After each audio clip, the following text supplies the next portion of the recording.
제가 학교 다닐 때 김성수 교수님이 시험 문제를 내셨는데, 시험 문제가 사울 왕정에 대해서 쓰시오, 이게 문제였습니다. 사울 왕에 대해서 쓰시오. 저는 잘 썼습니다. 아주 잘 썼는데, 하여튼 그분 과목은 다 비시비시를 하더라고요. 저도 열심히 했거든요. 히브리어, 이순환 히브리어 같은 경우는 밤에 연습 문제까지 다 풀어놓고 잤거든요. 열심히 했는데 하여튼 그분 시험만 보면 비시비시를 했습니다. 아마 거기서 점수를 제일 많이 깨문 것 같아요. 졸업하고 오기가 생겼습니다. 그래서 김 교수님의 노트를 펴놓고 또 성경 펴놓고 다시 공부를 시작했어요. 나중에 하다 보니까 좀 알겠는 거예요. 그때서야 시험은 다시 보고 싶다, 그런 마음이 생겼는데 기회가 있나요? 없죠. 또 하나의 문제는 내가 이렇게 공부해서 이렇게 답을 얻어낸 것이 틀린지 맞았는지 검증할 길이 없잖아요. 검증을 받아야겠는데, 그때 때마침 우리 김진수 교수님이 합신에 그때 한 과목을 맡으셔서 강의하실 때였습니다. 사무엘을 강의한다는 겁니다. 제가 그때 거금 30만 원 내고 유료 청강을 했습니다. 그때 사무엘을 연구를 했어요. 연구하고 나니까 사무엘을 연구를 하려면 사사기를 해야 되겠구나. 거꾸로 간 겁니다. 사사기를 연구를 했습니다. 사사기 하고 나니까 뭘 해야 될까요? 신명기를 해야 되겠더라고요. 그래서 저는 거꾸로 갔습니다. 그래서 신명기를 하고 그렇게 하면서 성경을 하나하나 연구하면서 그렇게 연구한 것을 가지고 설교를 하기 시작했습니다. 근데 더 좋은 게 하나 있다는 것을 나중에 알았습니다. 그게 뭐냐면은 계절마다 열리는 계절학기 수업이에요. 목회대학원에서. 저는 저희 교회에 오시는 전도사님들에게 꼭 얘기합니다. MDB 끝내지 말고 꼭 THM해라. 꼭 THM해라. THM 한 사람과 안 한 사람을 연구하는 방식이 다르다. THM하라. 꼭 THM하라고 얘기합니다. 월요일 날 어차피 쉬는 날이고 일주일에 하루 더 줄 테니까 꼭 해라. 근데 아무도 안 하더라고요. 참 안타까워요. 물론 마치고 오신 분도 있었지만 더 안 하는 것을 볼 때 안타깝습니다. 그게 안 된다면 목회하는 동안에 꼭 계절학기 가서 배워라. 목회대학원 다니라. 그런 얘기를 꼭 합니다. 근데 학교 다니면서도 참 많이 배웠지만은 목회대학원에서 참 많이 배웁니다. 정말 많이 배워요. 저희 때는 지혜서 과목이 한 과목도 없었습니다. 욥기, 잠언, 전도서 이런 거 전혀 배울 기회가 없었습니다. 근데 목회대학원에 와서 배울 수 있었거든요. 그러면서 연구하는 데 도움 많이 받았습니다. 여러분도 꼭 공부를 좀 열심히 해야 되고 많이 하셔야 돼요. THM 하도록 저도 여러분에게도 권하고 싶습니다. 그리고 졸업한 뒤에도 목회대학원에서 공부를 했으면 참 좋겠다, 그런 생각이 간절합니다. 저는 이런 마음도 있어요. 그래, 공부 잘한다고 목회 잘하냐? 그렇지 않겠지요. 그럼 공부를 못하고 설교를 잘할 수 있냐? 그건 아니잖아요. 그건 아닙니다. 공부하는 것만큼 설교한다고 생각해요. 정말 그렇게 생각합니다. C- 받았으면은 설교도 C-밖에 못한다. 저는 그렇게 생각해요. 그래서 저희 교육자들에게도 꼭 공부를 해라, 이런 얘기를 하고, 재학 중인 전도사님들한테는 결혼을 많이 봐라. 그 다음에 주예서를 많이 봐라. 주석을 많이 보지 말고 주예서를 많이 봐라. 그런 얘기를 많이 합니다. 주석만 보게 되니까 편집 실력만 느는 것 같아요. 편집 능력만 늘고 이게 뭔 소리에 적당히 해야 되는지 안 해야 되는지 잘 구분을 못하는 것 같아요. 여러분, 공부하는 것만큼 목회하면서도 설교도 하고 가르칠 수 있습니다. 여러분 공부도 하시고 또 주의 복음을 이렇게 잘 증거할 수 있기를 바랍니다. 사람이 살면서 실패도 없고 오한도 없고 아픔도 없기를 바라고 사는 것이 좋을까요? 아니면 좋은 일도 있지만 나쁜 일도 있는 거야. 실패도 있고 아픔도 있는 거야. 라고 가르치는 것이 좋을까요? 전자입니까? 후자입니까? 항상 좋은 일 있고 성공할 수 있고 꿈을 이룰 수 있고 돈도 잘 벌 수 있고 자식도 잘 될 수 있고 모든 것이 잘 될 것이라고 하는 꿈만 꾸는 것이 좋을까요? 좋은 일도 있지만 나쁜 일도 있다. 그걸 알고 살아야 된다. 라고 말하는 것이 좋을까요? 어느 것이 좋을까요? 뭐가 성경적이고 뭐가 믿음인가? 뭐가 성경적일까요? 저는 후자라고 생각합니다. 할 수 있다. 꿈은 이루어진다. 그게 성경적인 것이 아니라 꿈도 이루어지는 것이 있고 이루어지지 않는 것도 있다. 저는 그게 성경적이라고 생각합니다. 그런 마음을 가지고 사는 것이 또 믿음이라고 생각해요. 근데 그런 분들이 훨씬 인생을 잘 삽니다. 훨씬 잘 살아요. 염세주의자와 낙관주의자와 현실주의자가 있다면 위기가 왔을 때 제일 먼저 죽는 사람은 누굴까요? 낙관주의자일까요? 염세주의자가 먼저 죽지.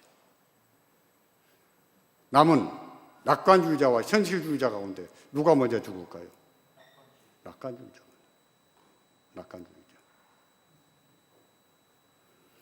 우리는 허무한 삶 가운데서 믿음으로 사는 법을 배우는 것이지 환상적인 삶을 사는 것이 아니에요.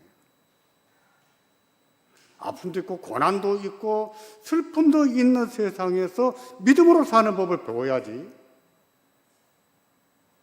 아픔도 없고 슬픔도 없고 모든 것이 시작되고 환상 속에 사는 믿음을 배워서는 안 됩니다. 욥이 2번의 재앙을 당하지 않았습니까? 아무런 까닭 없이 2번이나 당했어요. 첫 번째 재앙을 당했을 때 내가 못해서 적신이 나와 싸운즉 또한 적신이 그리로 돌아가올지라. 주신 자도 여호와시요 취하신 자도 여호와시오니 여호와의 이름이 찬송을 받으실지니이다. 그랬습니다. 두 번째 재앙을 만났을 때는 우리가 하나님께 복을 받았으니 재앙도 받지 아니하겠느냐 그랬습니다. 인생에 복만 받고 살 수 없다는 것이지요. 복을 주시면 복을 받고 재앙을 주시면 재앙을 받을 수밖에 없는 것이 인생이지요. 그게 인생입니다. 그러므로 재앙도 받아들이며 살 줄을 알아야 되는 거예요. 그게 믿음이지요. 이런 자세로 사는 것은요, 하나님의 주권을 인정하는 것이라고 생각합니다. 여러분이 합신와서 굉장히 많이 듣는 말 가운데가 하나가 하나님의 주권 이런 거 아닐까요?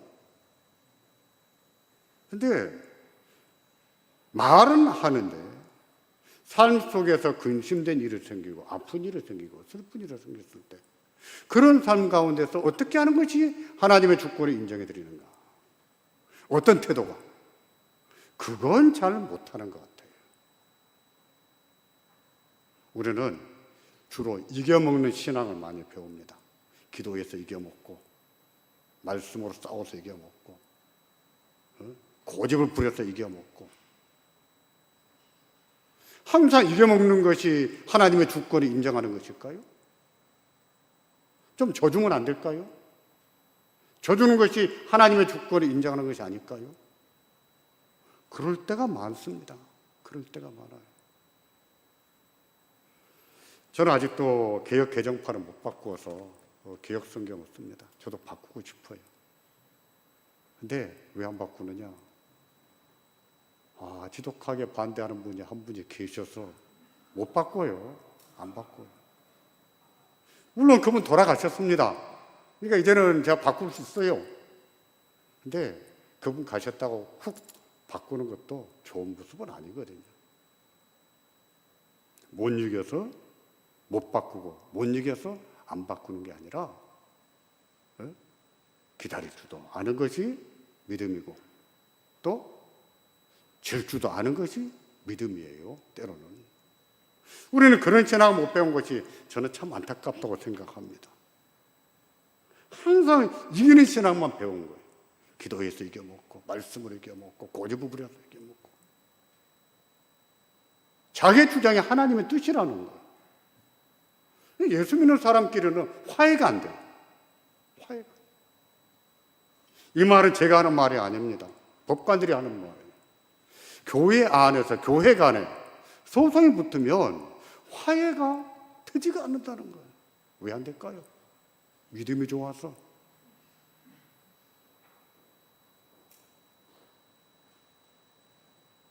오히려 말입니다. 져주는 것이 믿음일 때가 많아요. 져주는 것이 믿음일 때가. 하나님 주권에 맡기는 것이지요. 내 생각은 이렇습니다. 근데 당신은 그렇게 고집하니 어떻게 해요? 더 싸울 수도 없고. 저는 주께 맡기겠습니다. 그렇게 해보십시다. 그게 오르면 하나님이 더하게 하실 겁니다. 그게 아니라면 또 하나님이 바꾸실 거예요. 그럴 줄 아는 것이 믿음이 아닐까요? 저는 그런 믿음을 배워야 된다고 생각하는 거예요. 근데 우리는 그걸 못 배운 것 같아요. 기도해봐라. 안 되는 게 없다. 꿈을 크게 꿔라. 입을 벌려라. 하나님이 채우신다. 이런 얘기만 듣고 큰 거예요. 근데 해보면 안 되는 거예요. 꿈이 다 이루어집니까? 아니잖아요. 입을 크게 벌려보세요. 다 채워집니까? 원하는 대로 다 채워집니까? 우리는 앞뒤 문맥을 생각 안 하고 자기 마음에 든 것만, 입맛에 맞는 것만 쏙쏙 골라다 먹으니까 이치가 안 맞는 거예요. 하나님 말씀 이루어지지가 않는 거예요. 우리는 현실 가운데서 믿음으로 사는 법을 배워야 합니다. 허망한 삶, 내 뜻대로 되지 않는 일이 훨씬 많은 그런 세상에서 어떻게 하는 것이 믿음인가 하는 것을 배워야 돼요. 그러면 욥이 고난을 겪을 때 힘들다고 탄식했는데 탄식을 해도 얼마나 참 격렬하게 하는지 모릅니다. 욥의 탄식을 살펴보면 정말 격렬하게 저렇게 탄식해도 되나 싶을 정도. 이게 탄식인지 원망인지 구분이 안 될 정도예요. 그렇게까지 말해도 될까요?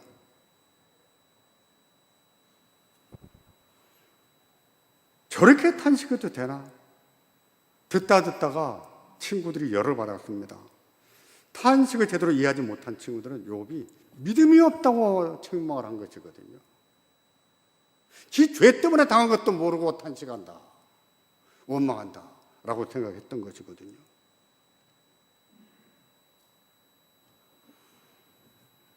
욥이 재앙을 당했다는 말을 듣고 세 친구가 찾아오지 않았습니까? 친구라고 하지만은 다 뭐 아버지 같은 분도 계셨고 백발이 성장한 노인도 계셨어요. 그럼에도 친구로 말한 것은 아마 친분이 두터웠기 때문이 아니었을까라고 생각을 합니다. 근데 그들이 찾아온 뒤에 7일이 지나도록 피차가 잠잠했습니다. 그러다가 7일이 지난 후에 그때부터 욥의 탄식이 터져 나오는 거예요. 욥의 탄식을 정리하면 크게 두 가지예요. 하나는 출생을 저주한 것이고 또 하나는 삶을 저주한 거예요. 차라리 태어나지 않았으면 얼마나 좋았을까. 출생을 저주한 것이고 이제라도 좀 죽게 내버려 두시지. 왜 죽지도 못하게 하시는가. 삶을 저주한 것이죠. 어떻게 한탄했는지 탄식했는지 좀 살펴보겠습니다. 먼저 3장 3절입니다. 3절을 보시면 나의 날이 멸망하였었더라면 나마를 배웠다 하던 그 밤도 그리하였었더라면 욥의 엄마가 욥을 낳았던 그 날이 세상의 종말이었더라면 얼마나 좋았겠느냐 하는 뜻입니다. 아니면 아들을 임신했다고 좋아했던 그 밤이 망했더라면 얼마나 좋았을까 그 말이죠. 그것은 출생을 저주하는 말입니다. 3장 11절을 보면 보다 직설적으로 말하는데 어찌하여 내가 태에서 죽어나오지 아니하였던가, 어찌하여 내 어미가 나올 때 내가 숨지 아니하였던가 했습니다. 이 세상에 나올 때 차라리 죽어나왔더라면 좋을 뻔했다는 것이죠. 그랬더라면 지금처럼 이렇게 재앙을 당하지 않고 힘들지 않았고, 이것은요 역시 출생을 저주한 겁니다. 욥은 이렇게 말하기를 모두 23번 말합니다. 23번. 3장 3절처럼 나의 난날이 멸망하였었다라며 라는 식으로 말하는 것은 자신이 태어나지 않을 수 있는 방법을 얘기한 것이거든요. 그렇게 16번을 말했어요. 3장 11절처럼 어찌하여 내가 태어서 죽어나오지 아니했던가 라는 식으로 말한 것은 이 세상에 태어난 것을 저주한 것이죠. 13절은요 좀 특별한 방식으로 말합니다. 그렇지 아니했던들 이제는 내가 평안히 누워서 자고 쉬었을 것이니, 이것은요 죽은 자를 예찬하는 말이에요. 태어나지 못하고 죽은 아이들이 태어난 아이보다 더 복이란 뜻입니다. 그런 겁니까? 이런 식으로 말하기를 모두 23번이나 했어요. 똑같은 말이지요. 결론은 똑같은 말이지요. 23번씩이나 얘기했다는 것은 욥의 아픔이 얼마나 컸었는가, 얼마나 힘들었었는가 하는 것을 엿보게 합니다. 목회를 하려면 사람의 아픔을 읽을 줄 알아야 됩니다. 우리가 지성적으로만, 이성적으로만 판단하기 쉬운데 그렇지 않아요. 감정을 읽을 줄 알아야 돼요. 어떻게 아파하는지, 어떻게 슬픈지. 되게 남편들이 눈치가 없어요. 남자들도 편안히 잘 살려면 여자 마음의, 여자의 감정을 좀 읽을 줄을 알아야 됩니다. 싫다는 말이 싫다는 뜻이 아니에요. 안 먹는다는 말이 안 먹는다는 말이 아니죠.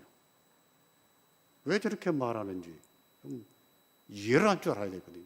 이게 되게 잘 못해요.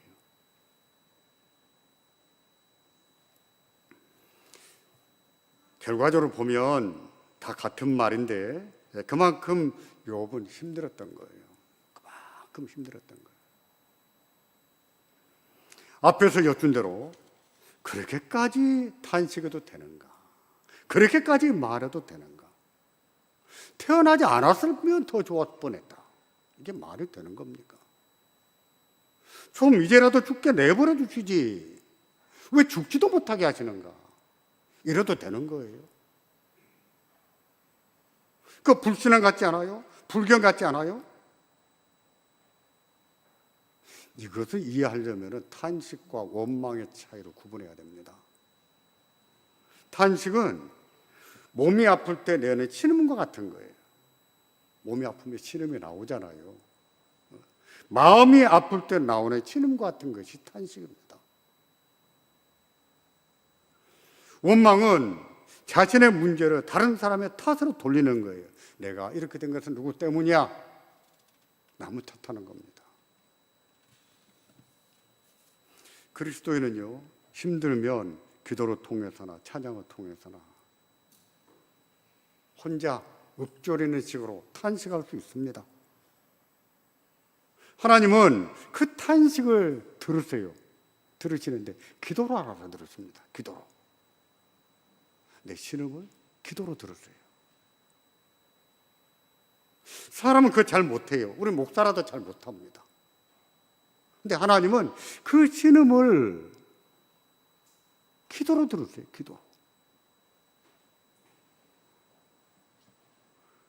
사무엘 어머니 한나를 보세요. 사무엘을 낳을 때까지 오랫동안 아이를 낳지 못하지 않았습니까? 남편이 한나를 아무리 위로해도 위로가 되지 않았어요. 작은 부인 분인나가 한나의 마음을 얼마나 괴롭겠습니까? 얼마나 힘들었겠어요? 남편이 무슨 말을 해도 위로가 되지 않습니다. 한나는 그저 한이었어요. 뭐가? 아들을 낳지 못한 게. 우리 지금 시대로서는 이게 이해가 안 됩니다. 이런 문제가. 근데 우리 어머니 세대만 해도, 아니 저희 연령대 사람들만 해도 아들에 대한 집착이 좀 있었거든요. 그런 시대 사람들은 이해할 수 있는 문제예요. 제 친구는 8남매인데 위로 1번부터 7번까지 다 누나예요. 지 8번째가 아들이에요. 지 8번 낳고 지가 아버지가 안 낳았다는 거예요. 됐다. 아마 아들이 아니었으면 또 낳겠지요. 옛날 사람 그렇습니다. 좀 여러분들이 이해를 하셔야 됩니다. 한나는 괴로운 마음에 남편을 따라서 성전에 올라가서 흐느껴 울지 않았습니까? 제사장이 볼 때 꼭 술 먹고 술 주정하는 것 같이 보는 겁니다. 너무 가슴이 아프고 너무 서러워서 큰 소리 내지 못하고 읊조르듯이 신음소리를 내고 있는데 술 먹은 것처럼 보여서 우리가 언제까지 이렇게 술에 취하겠느냐 이러지 않았습니까? 하지만 한나는 자신의 그 서럽고 슬픈 인생을 하나님 앞에 한탄한 겁니다. 탄식한 거예요. 하나님, 제게는 왜 아들을 안 주십니까? 어찌 자식을 안 주십니까? 나는 왜 이렇게 서러운 거 당하고 삽니까? 내가 왜 이렇게 숨으로 당하고 삽니까? 자기의 슬픈 인생을 탄식한 겁니다. 하나님은 그 슬픈 탄식을 들으셨어요. 뭐로 들었다고요? 기도로 들었어요. 우리도 한나처럼 힘들 때, 서러울 때 탄식할 수 있습니다. 흐느껴 울어도 괜찮아요. 하나님 왜 이러십니까? 하나님 저는 왜 이러는지요? 하나님 앞에 탄식할 수 있어요. 하나님 제 마음이 얼마나 아픈지 아시잖아요. 하나님 도와주세요. 힘 좀 주세요. 하나님 앞에 간구할 수 있습니다. 그게 탄식이에요.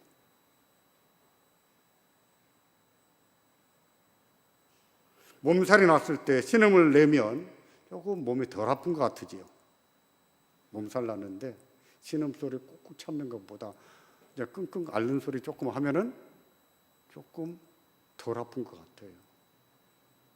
일하다가 힘들면 한숨도 푹푹 쉽니다. 어른들은 듣기 싫어하시지만 괜찮아요. 한숨 짓고 나면은 마음이 조금 후련해지고 뭔가 조금 힘이 나요. 좋은 거예요. 저는 그런 점에서 볼 때 탄식은 하나님 주신 위로다, 은혜다, 축복이다라고 생각합니다. 탄식이 없었으면 우리가 그 힘들 때 어떻게 이겼을까? 한숨도 짓지를 못해. 한숨을 지을 수 없었다면 그 힘들 때 힘든 것을 어떻게 견뎠을까? 저는 그래서 그것을 하나님의 위로다, 은혜라고 생각하는 거예요. 시집간 딸이 사는 것이 힘들다고 친정엄마를 찾아왔습니다. 엄마 품이 안겨서 우는 거예요. 엄마, 왜 나를 낳았어? 낳지 말지. 지워버리지. 왜 나를 낳아서 나를 이렇게 힘들게 살게 해? 엄마 나 사고 싶지 않아. 사고 싶지 않아. 사는 것이 힘들어서 친정엄마 품이 안겨서 울 수가 있어요.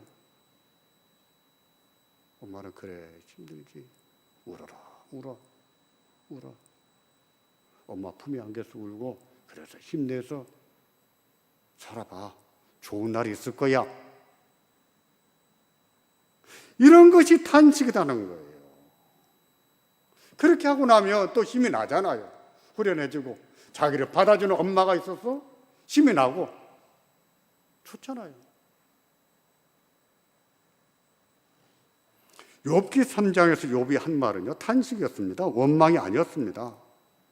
욥이 자신이 고난당한 것은 하나님의 탓으로 돌린 것이 아니라 자기가 힘들다고 말씀드린 거예요. 왜 이런 일을 당해야 되는지 하나님 말씀 좀 해주세요. 자기의 마음을 말씀드린 것입니다. 사는 것이 너무 힘들 때는 탄식해도 괜찮아요. 우리도 마찬가지입니다. 마찬가지예요. 저도 힘들 땐 그런 말 합니다. 하나님, 왜 이렇게 힘든 겁니까? 저도 그럴 때 있어요. 참 답답합니다, 하나님. 그럴 때 있어요. 탄식할 수 있거든요. 그건 죄가 아니에요. 원망이 문제지, 탄식이 힘들다고 안 하는 것은 문제가 아닙니다. 근데 우리는 그런 것을 너무 가슴속에 묻어버리고 사는 거예요. 그렇게 묻어버리면요, 이것은 용수철처럼 압축이 됩니다. 용수철처럼. 어느 순간에 터져요. 억눌린 감정이. 제가 최근에 새롭게 하소서 주영훈 씨 간증을 잠깐 봤습니다. 간증을 보니까 목사님들이 목회하면서 우울증이 걸리고 가슴 아파한다는 그런 얘기를 하더라고요. 그래서 그 간증하면서 울컥하는 거예요. 자기 아버지가 목사님이시더만요. 그래서 목사님들을 보면은 너무 가슴이 아프다는 거예요. 그러면서 이런 말 합니다. 목사님들은 성도들로부터 온갖 말을 다 들어줘야 된다. 인풋만 있고 아웃풋이 없다는 거예요. 들어왔으면 내보내야지. 가슴에 쌓아놓고 살다 보니까 나중에 골문대로 골마서 목사님들 마음에 병이 된다. 그걸 하나님 앞에서, 사람 앞에서 하기 힘들다면, 사람 앞에서가 아니라 하나님 앞에서 탄식한다면 그것은 아주 건강한 아웃풋이 아닐까요? 저는 그렇게 생각합니다. 성도들 위해서 뭘 해주시라고 기도만 할 것이 아니라 내가 어떻게 힘든지, 목회가 어떻게 힘든지, 사람을 대하는 것이 어떻게 힘든지 그 하나님 앞에 탄식해도 된단 말이에요.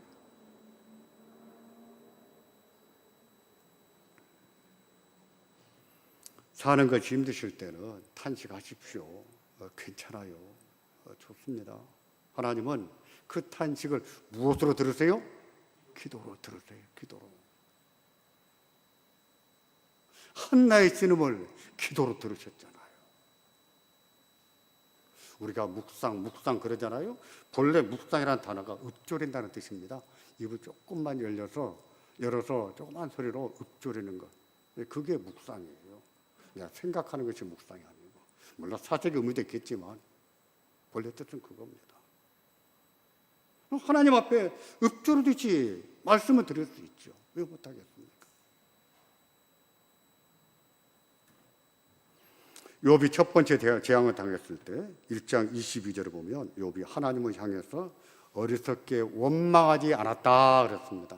원망하지 않았다 했는데 7장 11절을 보시면은 친구들과의 논쟁하는 가운데 이렇게 말합니다. 그런즉 내가 내 입을 금하지 아니하고 내 마음의 아픔을 인하여 말하며 내 영혼의 괴로움을 인하여 뭐 하겠다고요? 원망하겠다 이랬습니다. 1장 22절은요, 욥기를 기록한 기자가 원망하지 않았다고 논한 것이고 평가한 것이고, 7장 11절은요, 욥이 내가 괴로움을 인해서 원망하겠다라고 말한 거예요. 원망을 했다는 것입니까? 안 했다는 것입니까? 했다는 거예요. 그걸 죄를 졌습니까? 이 문제는 히브리어 원문을 보면 구별이 더 쉽습니다. 1장 22절에서는 나탄이라는 단어를 사용하는데 이것은 누구 탓으로 돌린다는 뜻이에요. 7장 11절에서 원망하겠다라고 말하는 것은요, 아시아라는 단어인데 이것은 대화하겠다, 좀 여쭤보겠다, 여쭈다 그런 뜻이에요. 내가 왜 이렇게 힘든 일을 당해야 되는지 좀 하나님 앞에 말해보겠다. 앞에서 말하지 않았어요? 우리말에 원망하겠다 이렇게 번역했지만은 하나님 앞에 여쭤보겠다라고 말한 거예요. 정리하면 욥은 재앙을 당했을 때 그 책임을 하나님께 돌리지 않았습니다. 다만 자신이 왜 이런 고난을 당해야 되는지 여쭙을 뿐이에요. 욥기 전체를 봐도 욥이 원망하는 모습으로 나오지 않습니다. 여쭈는 모습으로 나와요. 여쭈는 모습. 자기의 의를 내세운 31장에서도 하나님께 여쭈는 것입니다. 그런데 우리도 고난을 겪을 때 탄식해도 되지 않겠어요? 그렇습니다. 하나님께 여쭐 수 있죠. 하나님, 제가 언제까지 이렇게 힘들어야 됩니까? 왜 이렇게 힘들어야 됩니까? 제가 언제까지 참아야 됩니까? 참을 수 있죠. 여쭐 수 있죠.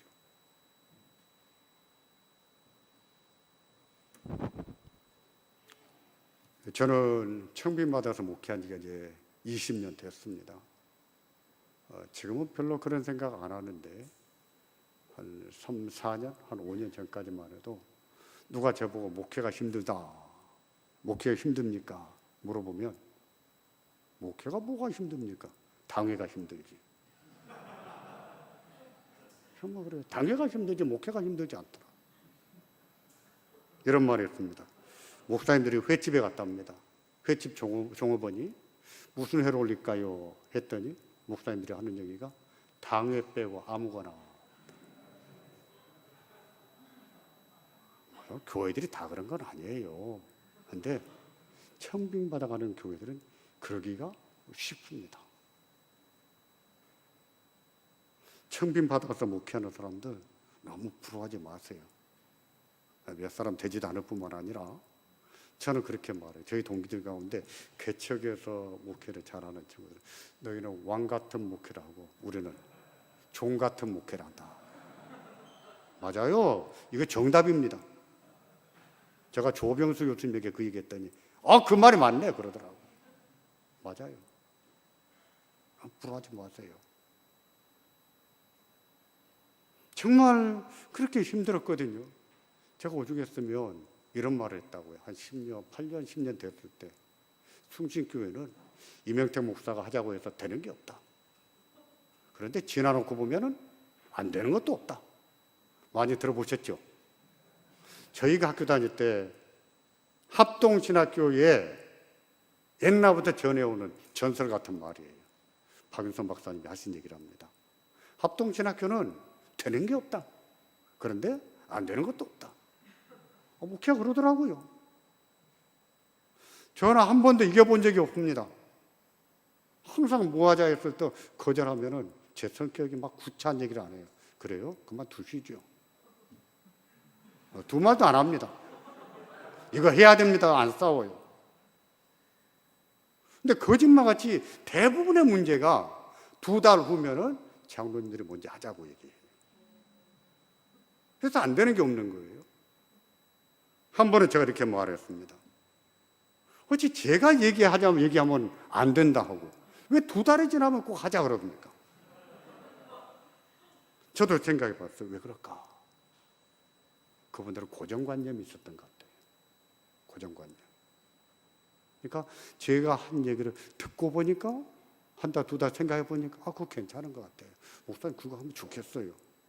안 되는 거 없습니다. 다 했습니다.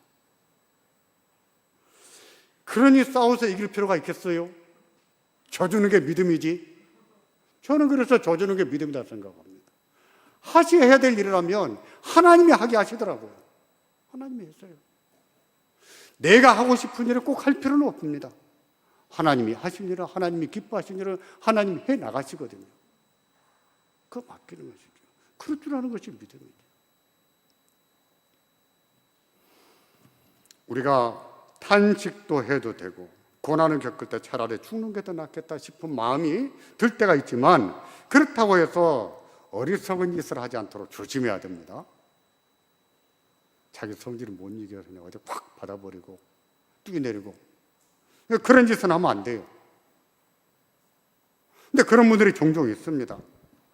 욥은요 출생은 저주했지만 그렇다고 해서 죽고 싶다는 뜻이었을까요? 나 죽게 자기 의지를 가지고 한 말일까요? 아니요. 그것은요 재앙을 당해서 힘들지 나도 살고 싶어요 그 말이에요. 죽겠다는 뜻은 아니었습니다. 나중에 보십시오. 욥의 탄식에는 삶을 저주하는 탄식도 있습니다. 이제라도 죽게 내버려 두시지 왜 죽지도 못하게 하십니까? 라고 탄식했어요. 그 말도요, 죽겠다는 뜻이 아니에요. 살려달라는 뜻이지요. 하나, 둘, 살고 싶어요. 살고 싶어요. 그 뜻이에요. 죽은 자는 감사할 수 없고 찬양할 수가 없습니다. 라고 말합니다.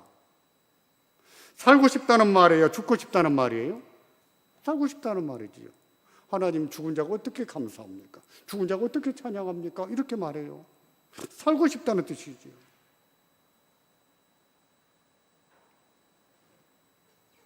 아무리 고난이 힘들어도요, 인생은 살아볼 만한 거예요. 살아볼 만합니다. 살 만한 가치가 있고요. 아무리 힘들어도. 세상 만사가 때가 있다고 하지 않았습니까? 그렇죠? 만사가 때가 있어요. 전도서 3장 보세요. 근데 하나님이 때를 따라 아름답게 하셨다고 했습니다. 때를 따라 아름답게 하셨어요. 그때까지는 우리는 고생도 해야 됩니다. 험한 일도 많이 당해야 되고, 고난도 받아야 되고, 열심히 살아야 되고, 그러면서 기쁘게 살아야 되고, 그때까지는 그렇게 살아야 되는 거예요. 그게 인생입니다. 그렇게 살 줄 아는 것이 믿음으로 사는 거죠. 욥이 재앙을 당하기 시작한 지 여러 달이 지났을 때였습니다. 그때까지도 독한 종기로 고생했습니다. 종기가 너무 많아서 기와 조각으로 몸을 긁었다고 했는데 피고름과 진물이 범벅이 되면 뭐가 됐을까요? 누더기처럼 그냥 더덕 붙어 있지 않았겠어요? 딱정이가. 게다가 구더기가 바글바글 끓었다고 했습니다. 온몸에 구더기가 바글바글 끓었다. 상상이 되십니까? 얼마나 끔찍한지. 얼마나 끔찍했던지 친구들도 처음 와가지고 그 모습에 질려서 아무 말도 못했어요. 7일 동안. 7장 5절은 욥이 그때 자신의 몰골이 얼마나 흉측했던지 말하고 있는 겁니다. 내 살에는 구더기와 흙조각이 의복처럼 입혔고 내 가죽은 합창됐다가 터지는구나. 자기 몸의 상태를 말합니다. 온몸이 구더기가 들끓고 상처 딱지가 누더기 옷처럼 그냥 다닥다닥 붙어 있다는 겁니다. 가죽이 합창되었다가 터진다는 것은 상처가 아물었다가 다시 터지기를 반복한다는 것이죠.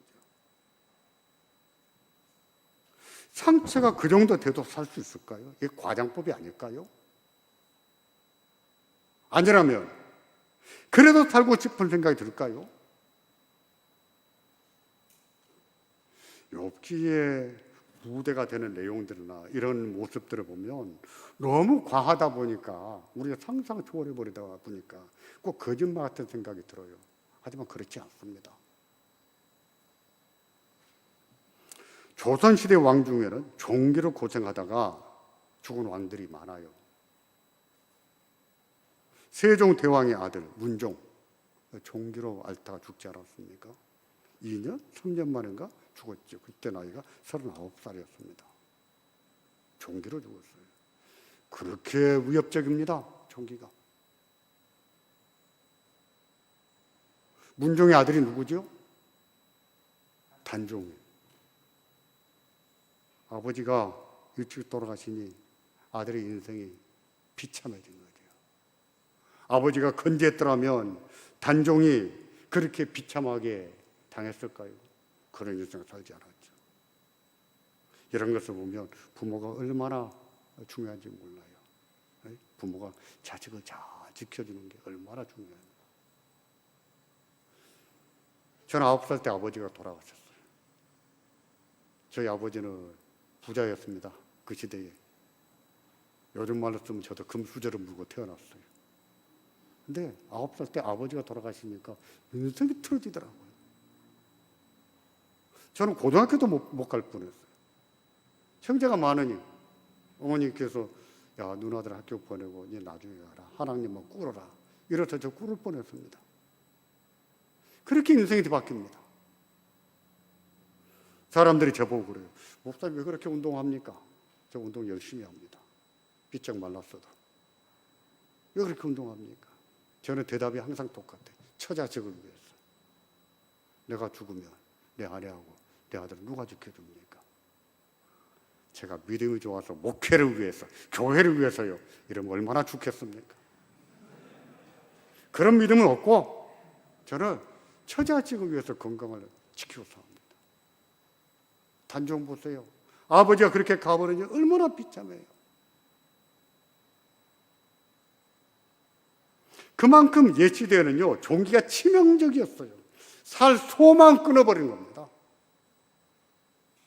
몸에 종기가 한번 돌면 끊임없이 돌아요. 끊임없이. 살 소망 끊어버려요. 욥도 자신의 몰골과 처지를 생각하면 살 희망이 보이지 않았습니다. 자기 살 날이 얼마 남지 않았구나라고 생각했어요. 욥이 첫째 탄식에서 자신의 출생을 저주했다고 하지 않았습니까? 차라리 태어나지 않았더라면 더 좋을 뻔했다라고 탄식했습니다. 그 탄식을 들은 친구 중 한 명, 엘리바스가 욥을 책망했어요. 네가 망한 것은 죄 때문에 망했지. 왜 망했냐? 죄가 커서 당했다는 거예요. 그 말을 들은 욥이 화가 났습니다. 죄 때문에 당한 것이 아닌데 충고한답시고 죄 때문에 당했지 하자 억울한 생각이 들었죠. 그 억울한 생각에 반박이 시작이 된 거예요. 욥이 반박한 것을 보면 친구들은 한 장 분량을 하면 욥은 2장 분량을 해요. 장수를 보면 그래요. 그런데 그 한 장은 친구들에게 한 말이고 나머지 한 장은 하나님께 한 말입니다. 본문은 하나님을 향한 두 번째 탄식이에요. 이 탄식할 때 이 욥은 자기는 살 소망이 없습니다. 이런 말을 하게 되는데 7장 6절을 보세요. 나의 날은 배틀의 북보다 빠르니 소망이 없을 보내는구나. 배틀의 북은 옷감 짤 때 쓰는 실감은 실패거든요. 능숙한 여인들은 옷감 짤 때 손 돌림이 굉장히 빨라요. 그만큼 자기 인생이 죽을 날이 빨리 다가오고 있다는 거예요. 그런 것을 생각하면 소망이 없다 그랬어요. 소망이 없다. 자기의 몰골을 보면 소망이 없었던 것이지요. 실제로 보십시오. 절망적인 처지를 말씀드립니다. 내 생명의 한 호흡 같음을 생각하옵소서. 나의 눈이 다시 붓던 것을 보지 못하리이다.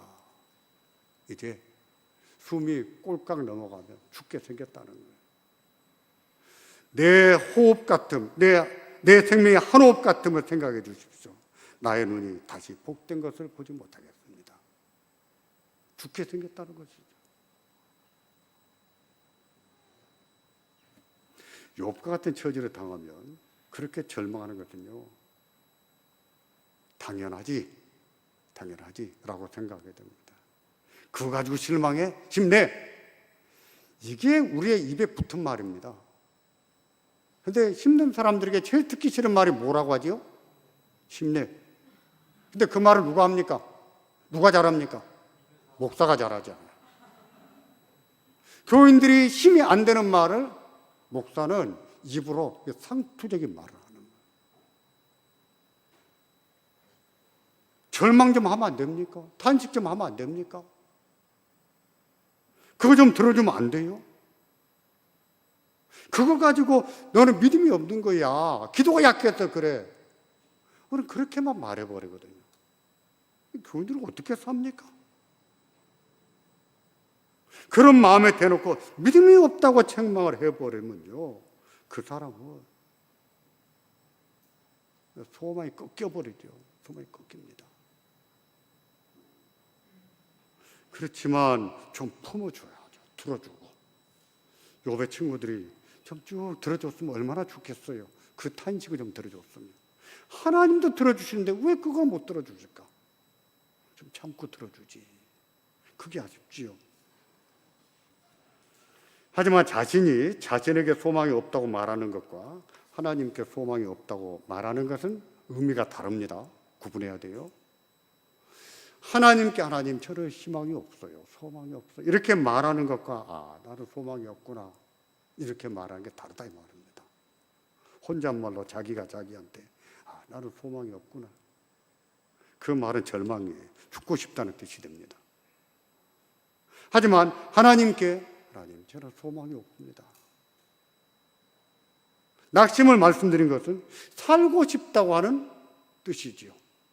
하나님 저 살고 싶습니다. 그런 뜻이지요. 그래서 우리가 탄식을 해도 하나님 앞에 사는 게 참 중요한 것 같아요. 하나님 앞에. 물론 선배들에게 가서 동기생들하고 이런 얘기 저런 얘기 나눠도 좋아요. 해야 됩니다. 그것도 필요해요. 근데 근본적으로는 누구 앞에서 해야 되는가? 하나님 앞에서 해야 돼요. 친구는 들어주는 것만 해도 잘하는 것이거든요. 해결사는 아니에요. 우리 하나님은 해결사잖아요.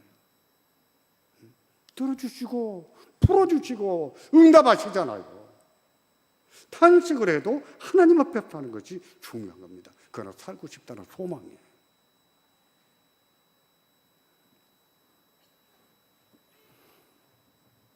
마치 하나님 앞에서 탄식하면서 낙심하는 사람은요, 이렇게 말하는 것과 같습니다. 하나님, 제가 희망이 안 보입니다. 하나님, 살고 싶어요. 이대로 무너지고 싶지 않습니다. 하나님, 저 좀 도와주세요. 라고 말씀드린 것과 같아요.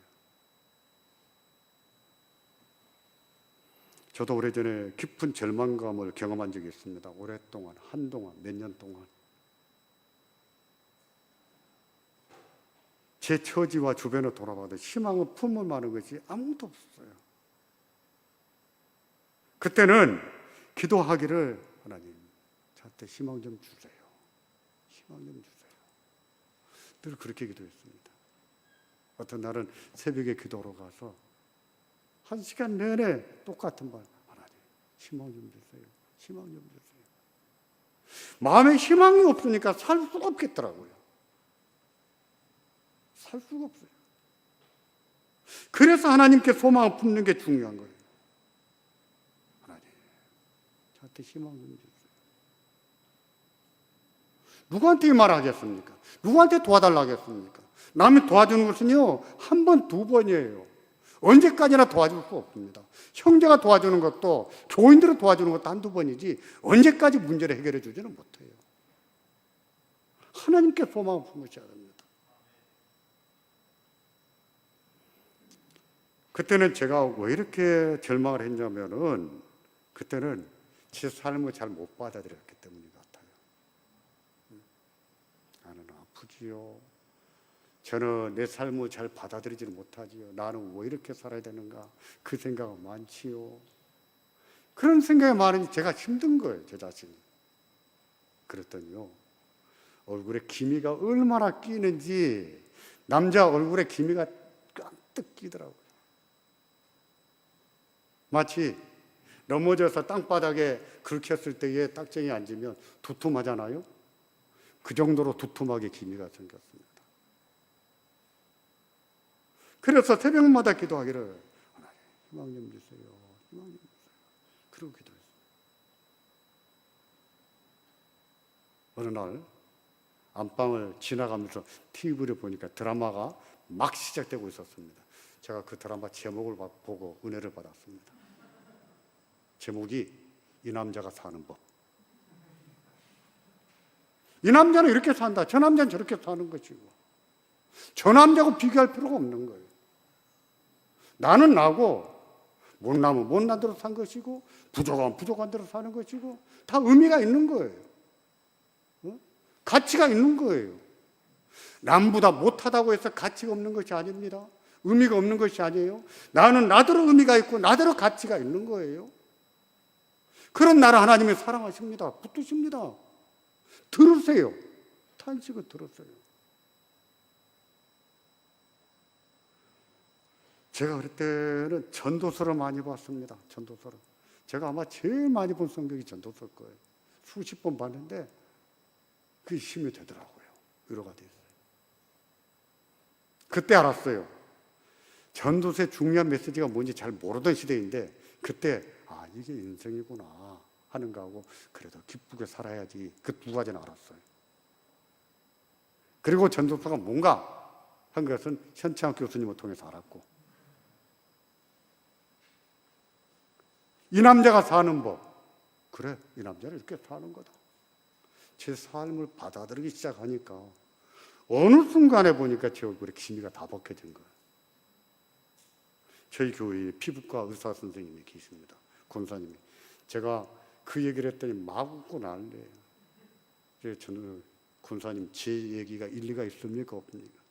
목사님 맞습니다. 그렇게 살면 기미가 더 벗겨져요. 맞아요.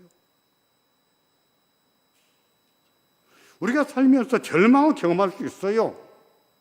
목회가 안 돼서 절망을 경험할 수 있고, 원치 않는 병에 걸려서 절망할 수도 있고요. 하는 일이 뜻대로 안 돼서 절망할 수도 있어요. 나는 잘 살았는데 자식들의 삶이 힘들어서 내 인생이 절망이 될 수도 있는 거예요. 젊어서는 잘 살아왔는데 나이 들어서 인생이 구부러질 수도 있는 거예요. 하지만 어떻습니까? 그걸 인생인데 받아들여야죠. 그렇지만 그런 삶도 기쁘게 살고 믿음을 가지고 살아내야죠. 그게 하나님 주권을 인정하는 거 아니겠어요? 믿음으로 사는 것이 아닐까요? 우리는 뜬구름 잡는 믿음을 많이 생각합니다. 아니요. 우리는 이 땅에서 사는 믿음을 배워야 되는 거예요.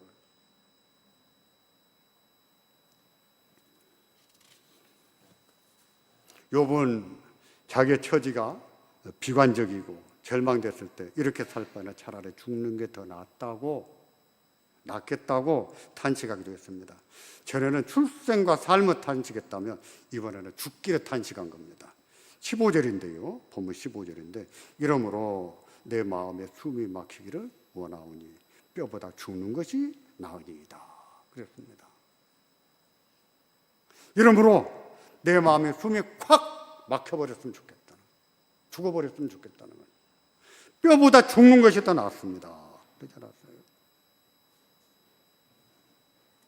16절도 죽기를 탄식합니다. 내가 생명을 지라하고 항상 살기를 원치 아니하오니 나를 놓으소서. 내 날은 헛것입니다. 그랬어요. 하나님, 이제 그만 죽도록 좀 내버려 두십시오. 나 좀 죽도록 좀 내버려 두십시오. 이렇게 사는 것은 다 헛것입니다. 의미가 없습니다. 그랬어요. 결국 빨리 죽도록 내버려 두시라는 것인데, 그렇다고 해서 진짜로 죽고 싶다는 뜻이었을까요? 아니라니까요. 죽고 싶어서 하는 얘기가 아니에요. 살고 싶다고 하는 얘기였어요.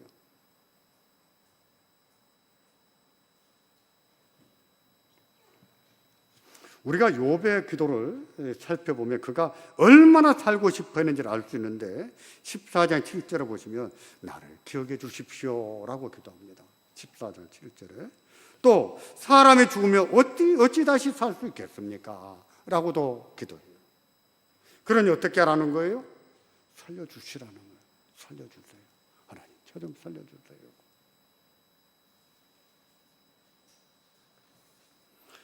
우리가 이렇게 탄식하는 것은요, 죄 짓고 고난당할 때 탄식하는 게 아닙니다. 그건 조심해야 돼요. 죄를 짓고 죄 때문에 고난을 당하면서 이렇게 탄식하는 것은 맞지 않아요. 그것은요, 회개할 일이지 욥처럼 탄식할 일은 아닙니다. 욥은 하나님은 의인을 축복하시고 악인을 심판하는 것으로 그렇게 알고 있었습니다. 다시 말해서 세상에는 부흥의 원리가 있는 것으로 알고 있었어요. 그러나 아무 잘못이 없는데 고난을 겪어보니 도무지 이해가 되지 않았습니다. 이해가 안 되니까 부흥의 원리는 없다라고 생각한 것이지요. 그래서 여쭌 겁니다. 왜 이렇게 고난을 당하게 하시는지 말씀 좀 해보십시오 하고 여쭌 거예요.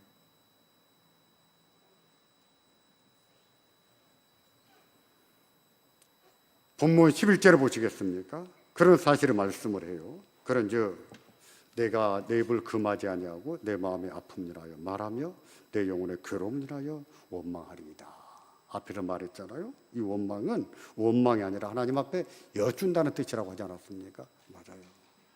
내가 왜 이런 삶을 살아야 되는지, 왜 이런 일을 당해야 되는지 여쭌 것이지. 물론 탄식한다고 해서 당장 무슨 뾰족한 해결책이 있는 건 아닙니다. 하나님이 당장 들으시고 금방 문제를 해결해 주시는 것도 아니에요. 왜 그러시는지 이유를 금방 설명해 주시는 것도 아니에요. 많은 경우에 우리는 고난을 다 당한 뒤에 겪을 만큼 겪은 다음에서야 깨닫는 일이 많지요. 당장 문제가 해결되지 않아요. 그러나 자신의 처지를 말씀드리고 그동안 가슴에 쌓였던 그 억울함을 말씀드리고 나면 마음이 시원해집니다. 다시 한번 살아볼 수 있는 용기도 생겨요. 그게 중요한 거예요.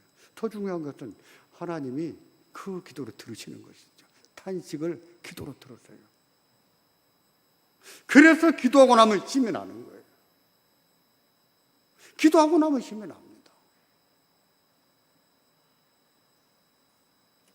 욥도 죽고 싶은 처지에서도 하나님께서 자신을 붙들고 계신다는 것을 알았습니다. 자기가 그렇게 말하고 있는 동안에도 하나님이 꼭 붙들고 계신 것을 알고 있었어요. 하나님이 죽지 못하도록 붙들고 계시구나. 그런 것을 알았습니다. 17절인데 사람이 무시관대 주께서 크게 여기사 그에게 마음을 두시고 아침마다 권징하시며 분초마다 시험하시니까 그랬거든요. 권징한다는 말이 교회에서 징계하는 그런 뜻이 아니에요. 이 권징은 방문이나 찾아오는 것을 말합니다. 인생이 무엇이건데 하나님께서 아침마다 찾아오십니까? 그런 뜻이에요. 시험한다는 것도요, 조사하는 것이나 살펴본다는 뜻이에요. 하나님이 자기와 같이 절망적인 처지에 있는 인간에게도 분초마다 찾아오셔서 하나님이 좀 어떠신가 어떤가 살펴보신다는 뜻이에요. 욥은 힘들다고 탄식하는 동안에 그런 사실을 알고 있었습니다. 하나님이 죽지 못하도록 나를 붙들고 계시구나. 그것도 알았고요. 탄식하면서 하나님이 아침마다 찾아오시고 분초마다 찾아오셔서 나를 살펴보시는구나 알았습니다. 마치 병원에 입원했을 때 간호사들이 수시로 병실을 드나들면서 살펴보잖아요. 그런 것처럼 하나님이 수시로 드나드시면서 분초마다 찾아오셔서 좀 어떤가 하고 살펴보시는 거예요. 힘 주시고 위로하시고 소망을 주시고 이렇게 주시는 것이죠. 그러게 고난을 이길 수 있는 거예요. 아픔도 이기는 거예요. 슬픔도 이기는 거예요. 목회의 길도 그러게 가는 겁니다. 그러게 가는 거예요. 그런 은혜가 없다면 갈 수가 없습니다. 갈 수가 없어요. 19절을 보겠습니까? 이렇게도 말합니다. 나의 침 삼킬 동안도 나를 놓지 아니하시기를 어느 때까지 하시리까? 침 꾹꾹 삼키는 그 순간에도 하나님이 어떻게 하신다고요? 붙들고 계신다고 했어요. 놓지 않고 붙들고 계신다. 그런 적 없습니까? 우리가 살아볼 만하지 않을까요? 고난도 싸워볼 만하지 않습니까? 아픔도 이게 볼 만하지 않습니까? 하나님이 이렇게 붙들고 계시는데 우리가 또 누구를 의지해야 되겠습니까? 하나님이요. 하나님밖에 없어요. 때로는 사람이 힘이 돼요. 장로님 힘이 될 때가 있고 권사님도 힘이 될 때가 있어요. 근데 몇 번이에요? 우리에게 항상 힘이 돼 주신 분은 하나님이지 하나님밖에 없습니다. 고난을 겪어보면 알아요. 고난을 많이 겪으신 분들은 그런 말 잘해요. 하나님밖에 없습니다. 하나님 말씀밖에 없습니다. 그런 말을 곧 잘해요. 그렇습니다. 하나님밖에 없어요. 아픔도 슬픔도 우리 하나님을 믿는 믿음으로 이기며 살 수 있기를 바랍니다. 주의 은혜가 있고 위로가 있는 것을 믿으시기를 바랍니다. 우리가 겪는 아픔보다도 하나님의 위로가 훨씬 커요. 훨씬 컸습니다. 그래서 할만해요. 이길만하고 살아볼만해요. 그 은혜 가운데서 우리의 삶을 의롭게 잘 살아낼 수 있기를 주의 이름으로 축원합니다. 기도하겠습니다. 전능하신 하나님, 하나님 앞에서 부름을 받고 이렇게 신학해 왔습니다. 그런데 삶이 아플 때가 있고 삶이 힘들 때가 있습니다. 마음이든 영혼이 됐든 경제적인 힘듦이든 참으로 힘들 때가 많습니다. 하나님, 그러나 우리에게는 하나님이 계신 것을 기억하도록 도와주시기를 바랍니다. 하나님, 제가 힘들어요. 희망도 안 보이고요. 어떻게 해야 될지 막막할 때가 있지만 그런 순간에도 하나님 앞에 무릎을 꿇을 줄 아는 저희가 되게 하시기를 바랍니다. 하나님, 한시도 우리를 놓지 아니하시고 붙들고 계실 뿐만 아니라 분초마다 찾아오셔서 살펴주시는 하나님이 계신 것을 알고 그 하나님을 의지하고 사는 우리가 되기를 바랍니다. 우리의 신음을 들으면서 응답하시는 하나님, 오늘 또 우리들의 기도를 들으시고 우리의 신음을 들으시며 탄식을 들어주시기를 바랍니다. 우리가 하나님 앞에 힘을 얻기를 원합니다. 주님의 은혜로 우리의 심령이 충만해지기를 원합니다. 주여, 위로하시고 희망을 주시고 힘을 주시기를 바랍니다. 지금은 우리 주 예수 그리스도의 은혜와 하나님 아버지의 극진하신 사랑하심과 성령 하나님의 감화 감동 교통하심 우리 모두들 위해 항상 함께 하시기를 축원하옵나이다. 아멘.